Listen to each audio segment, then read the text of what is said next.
Welcome back, and joining me now is Dan Mirabent, the owner of the Red Rock Garage in Beaverdell, British Columbia. Dan, how are you today? Really good, Andrew. How about yourself? I'm doing wonderful. Thanks so much for joining me tonight. I really appreciate it. Um, Dan, you have a really cool motorcycle story. In as much as the your garage, the Red Rock Garage in Beaverdell, is an avocation for you because you actually have another job in the mining sector, and that takes you across throughout Latin America, and you own motorcycles in multiple places. So when you travel, tell us a little bit more about that because you do a lot of extensive traveling throughout throughout the Americas. That's right, Andrew. I work for a consulting company, a mining company. It's a Canadian company, but we do have a lot of projects. My division is the Latin America projects. There's projects around the world. But yeah, when we go down there into a new project, some of these projects have a long term stay at the country. So it's like 3 to 3 months, year and a half. So one of my first things after visiting my first visit to the site is go to the local motorcycle shop and see what the locals are riding and try to get a motorcycle a small, usually it's a small CC motorcycle. I usually go for a 250 and just start riding around the town and see the pulse of the towns, the cities, get to see the sights, but also like it's the best way to connect with people, right? When you're on a motorcycle, they immediately want to talk to you. You're vulnerable. They can see that you're there, and you get the real story of how the towns work and who the people in town are and all the good stuff, right? So you must get to ride to some pretty incredible places then when you're throughout Guatemala and Peru and Brazil, wherever you have mining operations going, right? It's great, and you again you meet people in motorcycles, and they show you everybody wants once they know that you're from out of town, they want to show you their favorite spot, their favorite road. So you get to see a lot of great stuff. You get to see the touristy stuff, but for me, it's just the spots that nobody's been there, or that you can just stumble into it, and it's like, oh wow, this is what it's all about.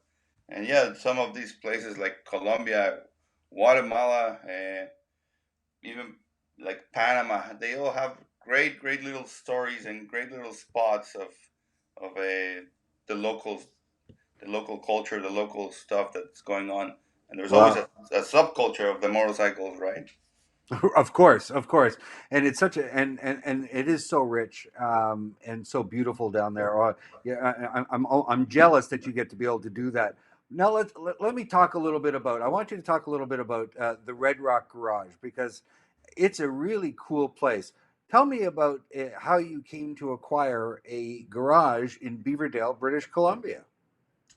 So I'll try to make it short, but it's a great story.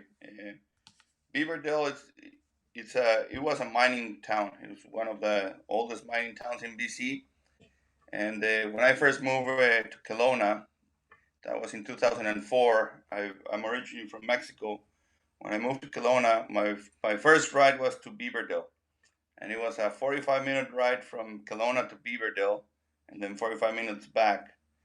And it was just the roads were just something I have never seen. It was just an amazing road, twisties and views, and everything's just incredible. So for me, it was a great way to go out, clear my mind before your dinner, and then come back home. And I was happy again and re-energized, and that was a great way to do it. And when the gas station shut down, um, it was like the town was starting to die a little bit once there was no more mining, no more. The hotel burned down, then the gas station shut down.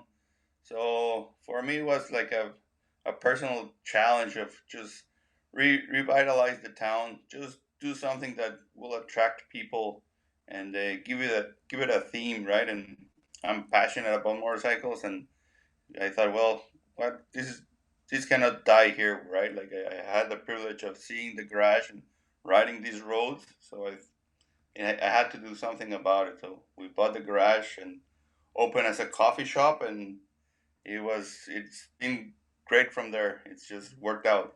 Well, that's just it. You just said you opened it as a coffee shop, which I think was pretty cool too. So you offer it becomes sort of a hub with this within the riding community now. But it also something else that's kind of unique too. You also have a full service garage there. Can you tell me a little bit about that? Is that something you do the work on, or can people do their own work there? So yeah, it was a combination of everything, right? Like when we opened the coffee shop and the gas station, people started coming and hanging around, and I personally love to hear the stories about people and their rides and where they've been and look at their motorcycles.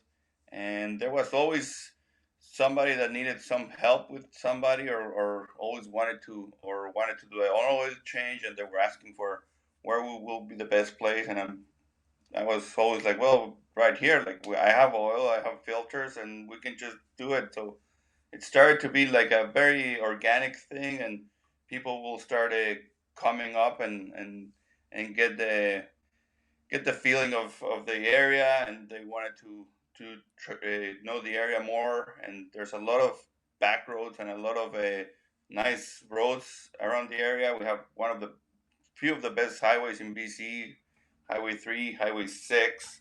And so people wanted to know more about the area, but at the same time, they will use the garage as a hub.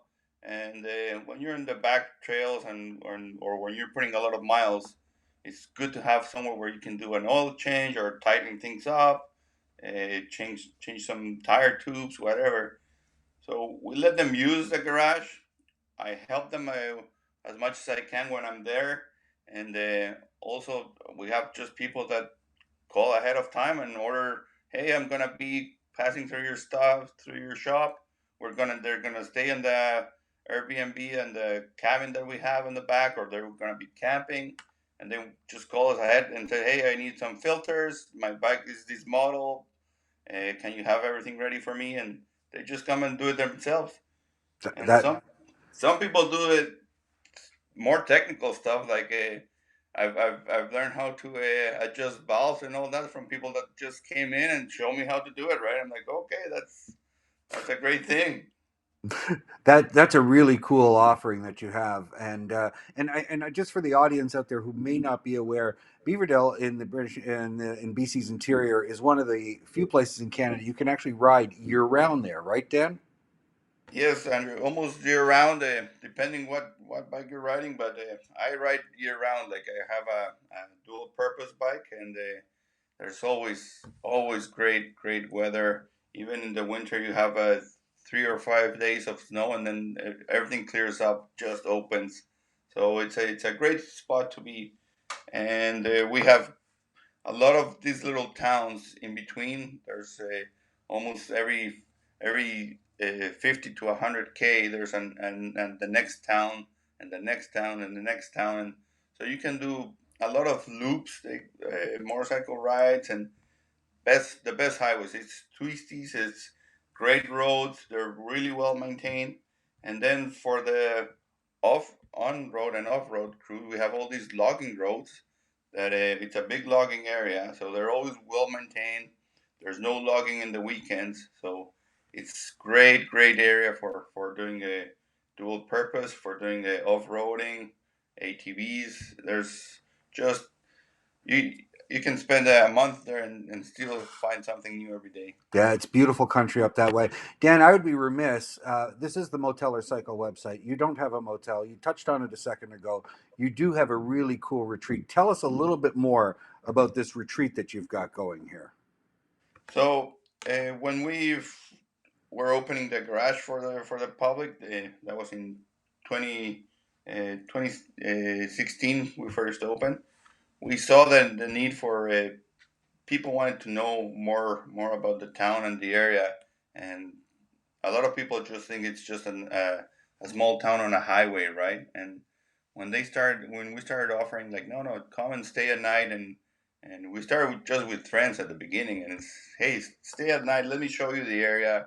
There's a KBR, Uh, there's a lot of the Trans Canada Trail goes through there. So there's a lot of cool stuff that people couldn't see when they just riding past and or driving past it. So once they stayed there and they started seeing, they said, no, no, you have to promote this.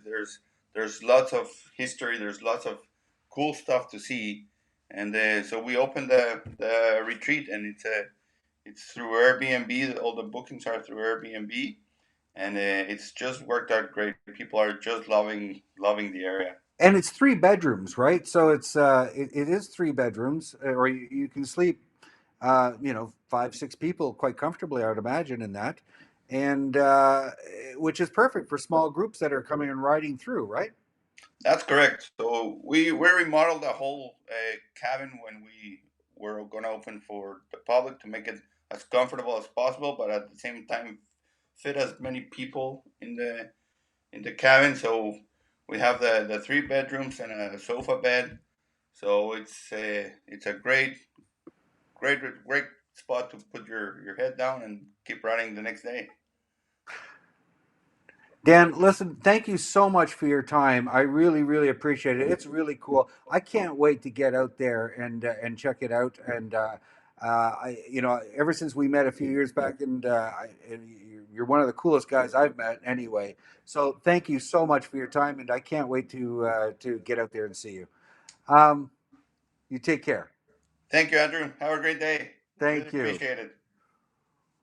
When I come back, we're going to be going all the way over to Sturgeon Bay, Wisconsin to check in at the Holiday Music Motel. And yes, there's a Jackson Brown connection here too. We'll talk to you again. See you soon. Stay tuned.